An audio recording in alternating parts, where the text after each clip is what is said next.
दोस्तों उम्मीद है सब ठीक ठाक हूंदव, खैरियत सां हूंदव। अॼु तव्हांजे लाइ मुख़्तियार सिद्दीक़ी जो एल्बम आहे 29हों।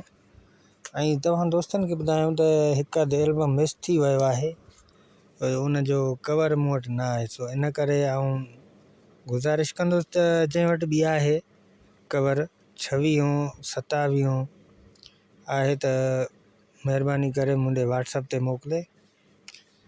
ऐं हाणे हिन एल्बम जे बारे में तव्हांखे ॿुधायूं ऐं हिकिड़ी चैलेंज बि रखां थो त मुख़्तियार सिद्दीक़ी जॾहिं धरती प्रोडक्शन में आयो तॾहिं मशहूरु थियो, या वरी जॾहिं सचल में आयो तॾहिं मशहूरु थियो। हिकिड़ो इहो चैलेंज रखियो आहे मां ख़ासि करे मुख़्तियार जे परस्तारनि लाइ।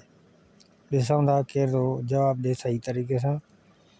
ऐं हिन एल्बम में हिकिड़ो ई गीत आहे जेको मुंहिंजी पसंदि जो आहे, तुंहिंजे करे असां माण्हुनि जी मिठा इज़त कंदा आहियूं, हूअं कहिड़ी असां उन्हनि खां लस्सी वठणु वेंदा आहियूं। सो इहो गीत जेको आहे इहो तमामु घणो मशहूरु आहे मुख़्तियार जो, ऐं इहो एल्बम इहो ई आहे ऐं इन में इहो कलाम आहे। ऐं तव्हांखे ॿुधायां त हीअ रिलीज़ इंफॉर्मेशन वीडियो आहिनि ऐं हिन वीडियो में असां कोई बि गीत शामिलु नथा कयूं। हिन एल्बम में तव्हांखे इहो ॿुधाईंदासीं त हिन एल्बम में कहिड़ा कहिड़ा गीत आहिनि, कहिड़ा सुठा आहिनि ऐं कहिड़नि शाइरनि जा गीत आहिनि ऐं एल्बम कहिड़े साल में आयल आहे। बसि एतिरो ई कमु रखियो आहे। हाणे हलंदासीं, कुझु दोस्तनि जा कमेंट्स आहिनि उहे ॾिसूं, शामिलु कयूं। त पहिरियों कमेंट्स कयो आहे हुकदार अली हुजण साहब, लिखियो आहे मुख़्तियार अली सिद्दीक़ी जो 27हों एल्बम अदा 27 जी पिक्चर मूं वटि न आहे। सो हिन करे आउं अर्ज़ु बि करे चुको आहियां। उनखां बाद ॾिसूं कहिड़ो दोस्त आहे। ऐं हिकिड़ो नओं दोस्त आहे जमील अहमद साहब, हुन लिखियो आहे त उस्ताद जलाल जोगी मुमताज़ मौलाई सलीम चांडियो कहाणी ॿुधायो। अच्छा अदा हूंदी हिन जी का कहाणी, पर मूंखे हिन जी ख़बर न आहे। हेठां उबदार अली भाउ लिखियो आहे सुपर हिट एल्बम, वॾी महिरबानी दा। उनखां बाद कमेंट्स आहे वहीद भाउ जी, वहीद भाउ लिखियो आहे वेरी नाइस पिक्चर। ऐं हेठां इरफान अली भाउ 2 कमेंट्स कया आहिनि, वॾी महिरबानी भाउ दोस्त, लख कुर्ब तव्हांजा। ऐं इन खां अलावा तव्हां दोस्तनि खे हाणे ॿुधायां त हिन एल्बम में कहिड़ा कहिड़ा गीत आहिनि।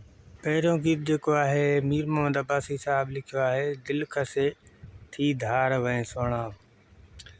उनखां पोइ आहे मोहम्मद बख्श कटोहर साहब जो गीत आहे। गीत जा ॿोल लिखिया अथई कंहिंखे दिलि कोन ॾींदुसि।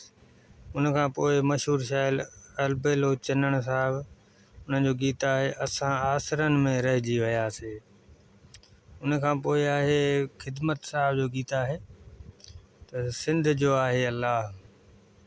उनखां पोइ आहे झंगल साहब जो कलाम आहे दुश्मन त आहे दुश्मन। उनखां पोइ आहे नज़ीर साहब जो गीत आहे ज़बरदस्त मशहूरु, तुंहिंजे करे असां माण्हुनि जी इज़त कंदा आहियूं। ऐं उनखां पोइ आहे मुकीम सुमरो साहब जो गीत आहे वण जी छांव में। उनखां पोइ आख़िरी गीत आहे मीर मोहम्मद अब्बासी साहब जो अहिड़ी ख़बर जे हुजे हा। ऐं तव्हां दोस्तनि खे वीडियो पसंदि आयो हुजे वीडियो खे लाइक ज़रूरु कंदा, पंहिंजे दोस्तनि ताईं शेयर ज़रूरु कंदा। आहे हिन में थोरो बसि कमु इहो रखियो आहे त थोरो इंफॉर्मेशन आहे, पसंदि अचे त